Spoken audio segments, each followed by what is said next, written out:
बहुत से लोगों को एनपीएस से एक प्रॉब्लम थी, वो ये कि एनपीएस मैच्योर होने के बाद जो आपका पैसा जमा होता था उसका सिर्फ 60% ही विड्रॉ कर पाते थे। बचे हुए 40% से आपको कंपल्सरी एन्युटी लेना पड़ता था।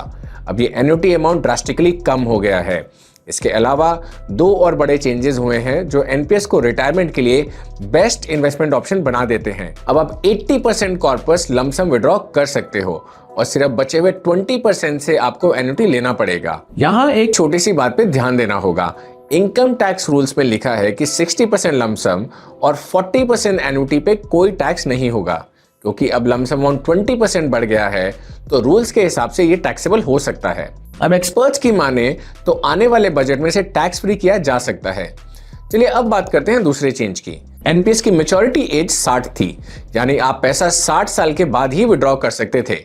अब सिर्फ 15 साल के इन्वेस्टमेंट के बाद एनपीएस मैच्योर होगा। हाँ, अगर आपने 45 के बाद इन्वेस्टमेंट स्टार्ट किया तो मैच्योरिटी एज 60 ही रहेगी। अब तीसरा बड़ा चेंज ये है कि आप एनपीएस के अगेंस्ट लोन भी ले सकते हो। अब अगर आप एनपीएस में इन्वेस्ट करना चाहते हैं तो you can do so easily on the ET money app.